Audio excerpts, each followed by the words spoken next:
Graph में हम देखते हैं रैखिक समीकरण में हमने इस समीकरण को लिखा है।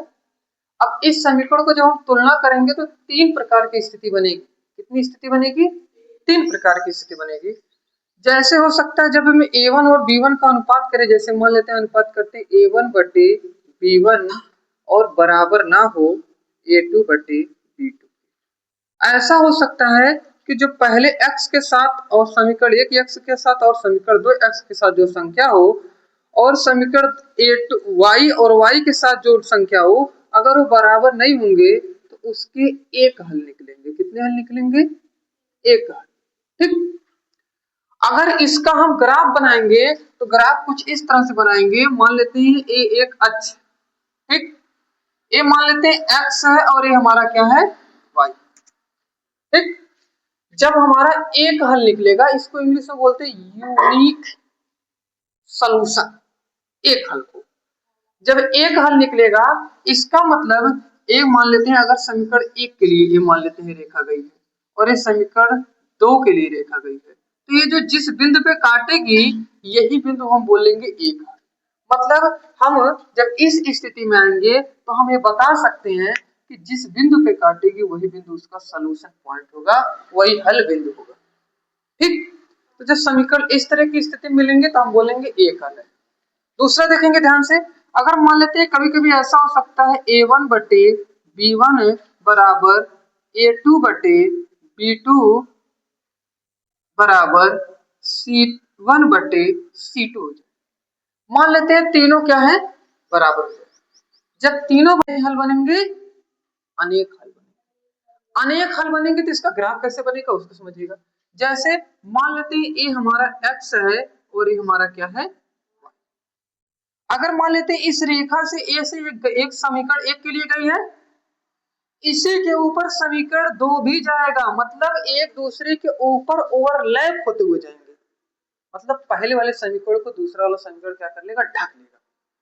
उसको हम बोलते हैं समपाती और उसके कितने हल निकलेंगे? अनेक हल। जब किसी के तीनों बराबर होते हैं, a1 बटे b1 बराबर a2 बटे b2 बराबर c1 बटे c2, जब तीनों बराबर होते हैं, बराबर के निशान होते हैं, तो हम उसके अनेक हल निकालते हैं। समझ गए? और संपाती शब्द का यूज किया जाता है या इसको बोलते हैं मेनी सॉल्यूशन, है ना। और इसके ग्राफ कुछ इस तरह से बनते हैं। पहले के ग्राफ पर या पहले समीकरण पर दूसरा समीकरण क्या होता है? ढक लेता है। ठीक। तीसरा देखेंगे क्या बनता है। तीसरी स्थिति ए बनती है, मान लेते हैं हमारा है a1 बटे b1 बराबर a2 बटे b2 not equal to c1 बटे c। मान लेते हैं दोनों x y के मान बराबर हैं, लेकिन अचर पद बराबर नहीं है। जो अचर पद c1 c2 क्या है? बराबर नहीं है। जब ऐसी स्थिति बनाते हैं तो हम इसको बोलते हैं समांतर, और समांतर को हम बोलते हैं एक भी हल नहीं है। एक भी हल नहीं है। और समांतर का ग्राफ देखेंगे तो इसका ग्राफ कुछ इस तरह से बनेगा। मान लीजिए ये x है, ये y है, ये समीकरण अगर एक गया है, इसी के बगल में समीकरण 2 गया होगा। इसको आप आगे पीछे बढ़ाएंगे तो एक कहीं काटेगा। जब ऐसी स्थिति बनेगी तो हम बोलेंगे वो कौन सा रहा होगा? समांतर, और उसके एक भी हल नहीं निकल पाएंगे। एक भी हल नहीं निकल पाने का मतलब क्या है? इसका मतलब एक भी बिंदु ऐसा नहीं मिलेगा जो दोनों के लिए कॉमन, दोनों के लिए उपनिष्ठ। और अनेक हल मिलेंगे, मतलब ऐसे बहुत सारे बिंदु मिलेंगे जो दोनों समीकरणों को संतुष्ट करेंगे। और इसके लिए एक हल का मतलब है कि कोई एक ऐसा पॉइंट मिलेगा, केवल वही पॉइंट दोनों समीकरणों को संतुष्ट करेगा, बाकी कोई संतुष्ट नहीं करेगा। समझ गए? यहां तक समझ गए?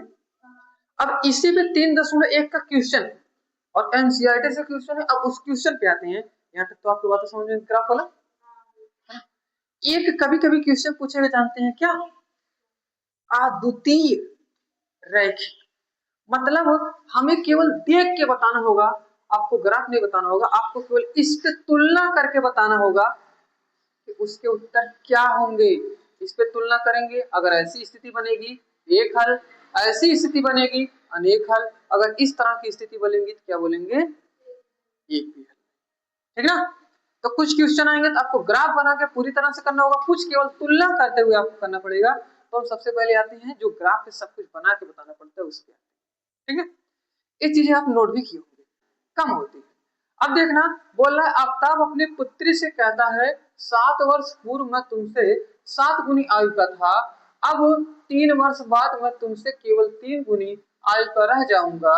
इस स्थिति को बीजगणितीय एवं ग्राफी रूपों में व्यक्त कीजिए। सबसे पहले हमारा काम करेगा बीजगणित, ठीक। और जब हम इसको बीजगणित में कन्वर्ट कर लेंगे तो ग्राफी में कन्वर्ट करना आपको आसान रहेगा। जैसे इसके कहने का मतलब है, अगर कोई चीज x + 2x + 3y ऐसे रूप में लिखा रहे तो उसको हम मान निकाल सकते हैं कि नहीं, तो हमें उसे रूप में सबसे पहले बनाना है, x y के रूप में बनाना है। इसमें अभी x y तो बना नहीं है, तो हम इसमें मान लेते हैं सबसे पहले सॉल्यूशन में, माना आफ्ताब की उम्र x, माना वर्तमान आयु इसका आफ्ताब का, वर्तमान आयु आफ्ताब का x, और उनकी पुत्री का कितना है भाई, y, उनकी पुत्री का है। देखना, हमने माना है, माना वर्तमान आयु आफ्ताब का x है और माना पुत्री का वर्तमान आयु कितना है, यहां तक समझ गए। अब यहां से समीकरण बनाना, 7 वर्ष पूर्व, और पूर्व का मतलब होता है माइनस से लिए जाते हैं, तो हम अगर यहाँ पे करेंगे तो दोनों समीकरण से घटाएंगे, x - 7 बराबर y - 7, y - अब तो 7 वर्ष पूर्व मैं तुमसे मतलब किससे, पुत्री से ना, पुत्री से 7 गुनी आयु का था, किससे था, पुत्री से था। तो पुत्री से रहेगा तो 7 से इधर क्या कर देंगे, इक्वेशन में जितने वर्ष बोलता है उतना कर देंगे, ठीक ना। ये हमारा कहने का मतलब है, इतना जो लाइन था उसको हमने इक्वेशन में कन्वर्ट कर दिया, यहां तक की लाइन को हमने इक्वेशन में कन्वर्ट कर दिया। इसको मान लेते हैं इक्वेशन नंबर 1, समझ गए। अब देखना, बोला है 3 वर्ष बाद, अब देखो वहां पूर्व लिखा था, पहले पूर्व का मतलब पहले और बाद का मतलब बाद में हो गया। बाद में जब होता है प्लस लिया जाता है, 3 वर्ष बाद पूछा है ना, तो दूसरा समीकरण बनाएंगे तो x + 3, मैं तुमसे मतलब किससे, मैं कौन, पुत्री, पुत्री से, तो बराबर हो जाएगा x + 3, कितने 3 वर्ष बाद केवल कितना रह जाता है, 3 गुना 3 हो जाएगा। इसको मान लेंगे समीकरण नंबर। अब हमारा पूरी लाइन का यहां तक के लिए पहला समीकरण बना, और जब यहां तक के 3 गुनी कर रह जाऊंगा तो यहां के लिए दूसरा समीकरण बन गया। अब हमने पूरे क्वेश्चन को बीजगणित में कन्वर्ट कर लिया। अब बीजगणित के बाद हम मान रखेंगे, उसके बाद इक्वेशन का मान भी निकल जाएगा। अब इसको थोड़ा सॉल्व कर लेते हैं, समीकरण नंबर 1 थोड़ा सॉल्व करेंगे, थोड़ा ध्यान देंगे तो हम इसको लिख सकते हैं, x - 7 बराबर 7 का गुणा y में करेंगे कितना हो जाएगा, 7y, और 7 का गुणा 7 में करेंगे कितना हो जाएगा, 49 हो गया। इसी तरह की इक्वेशन नंबर 2 को सॉल्व करेंगे, x + 3 बराबर 3 का गुणा x में 3x, 3 का गुणा 3 में 9 हो गया। इक्वेशन नंबर 1 था, इक्वेशन नंबर 2 था। अब इन दोनों चीजों को ऊपर हम यहाँ लिखते हैं, ध्यान देंगे, इस संख्या को देख रहे हैं ना, इस संख्या को भेजिए उधर। जब इस संख्या को उधर भेजेंगे तो यहाँ पे -7 है, उधर जाके क्या हो जाएगा, +7 हो जाएगा। तो हम उसको लिख सकते हैं कि नहीं, x बराबर 7y + 7 और -49, दिक्कत। और अगर हम इसको लिखना चाहेंगे तो लिख सकते हैं x बराबर 7y - 42, इक्वेशन नंबर 1।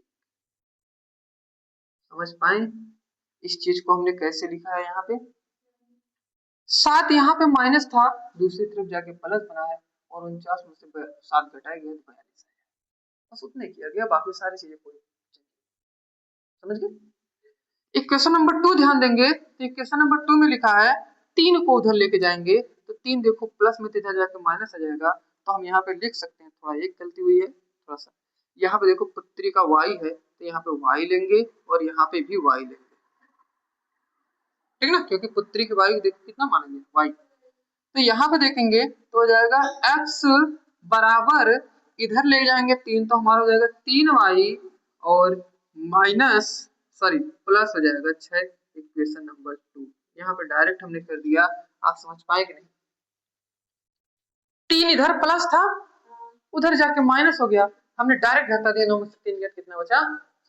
बस। कोई दिक्कत? उस समीकरण समझ में आया कैसे बनाया? के लिए हमने बोला है सबसे पहले मान निकालते हैं, x और y का क्या निकालेंगे? मान। अब देखना समीकरण 1 के लिए हम मान निकालते हैं, थोड़ा ध्यान देंगे समीकरण 1 के लिए, उसके बाद हम बनाते हैं ग्राफ। देखिए मान लेते हैं ऊपर x है नीचे y, हम 3 मान मानेंगे, 3 मान निकाल लेते हैं। थोड़ा ध्यान देंगे इस समीकरण में, देखो x और y दोनों दो तरफ है, एक तरफ है? दो तरफ। अब दो तरफ है, अगर हम यहाँ पे y का मान रखते हुए चले जाएंगे तो x का मान निकल जाएगा ना। जैसे अगर हम y का मान यहाँ पे 1 रखेंगे तो 7 के साथ 1 का गुणा हो जाएगा, कितना हो जाएगा? 7। फिर 42 और संख्या दोनों हो जाएगी, 42 में से 7 घटा लेंगे। अब देखो थोड़ा सा है, देखोगे अगर संख्या है तो बड़ी बड़ी आएगी संख्या, ऐसा है ना। यहाँ पे 7 का मान रखते हैं, अगर y बराबर कितना रखते हैं हम? 7। अगर y बराबर 7 रखते हैं तो 7 का गुणा 7 में करेंगे कितना हो जाएगा? 49, और 42 में से 49 जाएगा, कितना बचेगा? 7। और 49 बड़ी संख्या हो जाएगी, तो मतलब जब y बराबर 7 रखोगे तो x का मान भी कितना आएगा? 7। अब थोड़ा हम रख लेते हैं यहाँ पे y का मान 6 रख लेते हैं। जब y का मान 6 रखेंगे, 6 और 7 का गुणा करेंगे कितना हो जाएगा?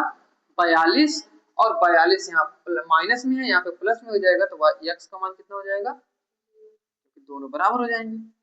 अब अगर हम यहाँ पे y का मान 5 रखते हैं, 7 पचे 35, 7 पचे 35, और 42 में से 35 जाएगा, बचेगा -7। कोई दिक्कत यहाँ पे? हमने एक बार 7 रखा, यहाँ पे एक बार 6 रखा, और यहाँ पे 5 रखा। मान रखने का मतलब थोड़ा समझ जाइएगा, हम इसको 3 बार सोल्यूशन करेंगे। कैसे कैसे करेंगे? एक बार रखेंगे x बराबर 7 गुणे 7 माइनस 42, 7 सत्ते 49, 49 माइनस 42, 49 में से 42 गया 7, x का मान हमने 7 लिख लिया, यही जो मान निकला था। फिर हमने रखा था x बराबर 7 गुणे x की जगह कितना रखेंगे? 6, माइनस कितना कर लेंगे? 42, 7 छक कितना हो जाएगा? 42, 42 माइनस 42 बराबर कितना हो जाएगा? 0। x का मान कितना आया? 0, वही हमने यहाँ पे रख लिया। फिर रखा x बराबर 7 गुणे y की जगह आपकी कितनी बार रख रहे हैं? 5 रख रहे हैं, माइनस 42, 7 पचे 35, माइनस 42। अब हमने देखा ध्यान से 35 छोटा हो गया, 42 बड़ा हो गया, इसका मतलब -7 आना चाहिए था, -7 लिख दिया। अब तीनों चीजें हमने यहाँ पे करके भी दिखा दिया। समझ गए किस तरह रखना है? अब आपके दिमाग में आ गया y का मान मानेंगे क्या? y का मान स्वतंत्र है, कुछ भी मान सकते हैं, पॉजिटिव नेगेटिव कुछ भी मान सकते हैं। हाँ बट्टे में मत मानिएगा, नहीं तो समझ जाएंगे, ठीक ना। तो आप y का मान स्वतंत्र मानने के लिए x का भी मानेंगे तो y का निकलेगा, y का मानेंगे तो x का निकलेगा। समझ गए कैसे कैसे निकला है यहाँ तक? अब ये तो हमने क्या है समीकरण नंबर 1 के लिए, इसी तरह निकालेंगे समीकरण नंबर 2 के लिए भी निकालेंगे। अब समीकरण नंबर 2 के लिए निकालते हैं कैसे निकलता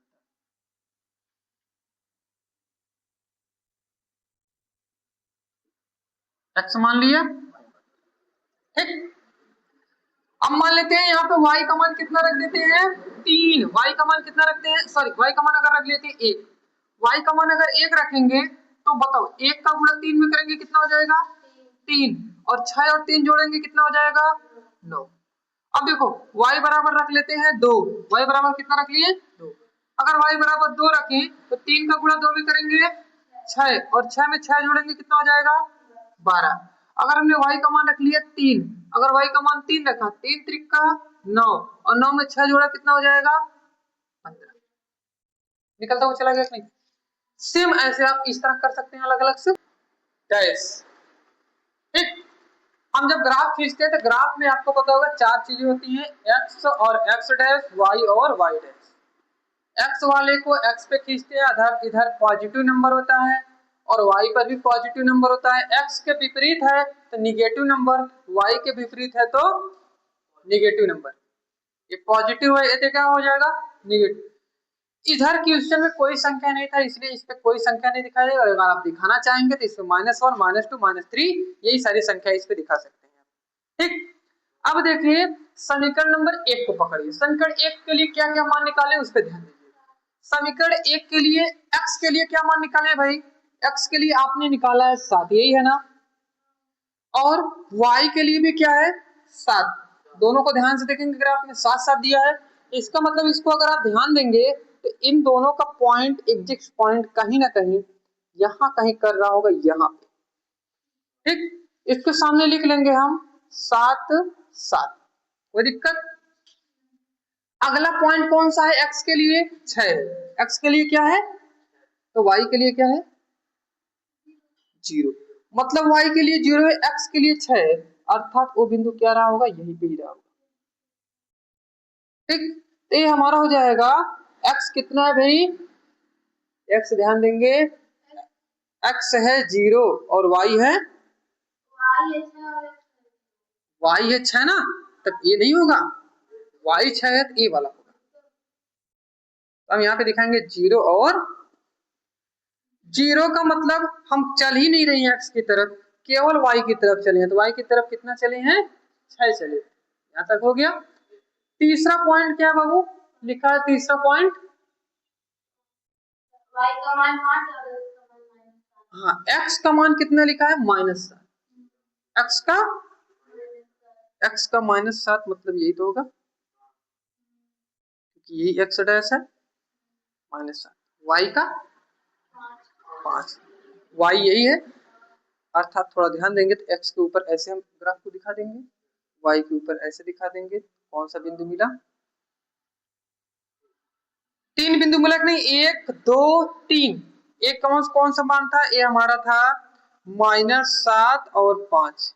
ठीक, पहले x को लिखा जाता है फिर बाद में y। तीनों को अगर हम मिलाएं, सॉरी ध्यान से, अगर हम तीनों को मिलाएंगे तो कहीं ना कहीं ऐसे मिलाते हुए जाएंगे। देखो एक कौन सा समीकरण के लिए था? समीकरण बोलिए। x बराबर 7y -42 इसी के लिए था कि नहीं? इसी के लिए था ना। हम इसको लिख लेंगे समीकरण 1 के लिए। किसके लिए? समीकरण 1 के लिए हमने सारे मानों को दिखा के बता दिया। उसी तरह समीकरण 2 को भी इसी पे दिखाते हैं। तो समीकरण 2 में x का मान कितना दिया बताइए? 9। मतलब x से हम कितना चलेंगे? 9। यहाँ चल लिए, और 9 का मतलब ऐसे ऊपर ऐसे दिखा देंगे, ध्यान से 9 दिखा दिए। तो y कितना है? 1। मतलब y पे केवल इतना चले, ऐसे दिखा दिए, तो हमें मान लेते हैं काटा यहाँ पे। तो हमने दिखा दिया यहाँ पे 9 और 1 हो गया। दूसरा x बराबर कितना दिया है? 12। मतलब x से हमें 12 चलना है, तो मतलब यही हो जाएगा, हो गया x हो गया 12, y कितना दिया था 2 मतलब यही चलेंगे, पॉइंट यहाँ पे मिल गया। तीसरा है कितना है? y बराबर, सॉरी x बराबर कितना है? y बराबर यहाँ पे मिल गया, मान लेते हैं। थोड़ा ध्यान देंगे, ये वाला बिंदु था 12 और 2 और ये था हमारा 15 और 3। ठीक, देखोगे ये तीनों बिंदु यहां से होते हुए जा रहे हैं कि नहीं? मतलब आप सीधा बनाएंगे तो ये सीधी रेखा जाएगी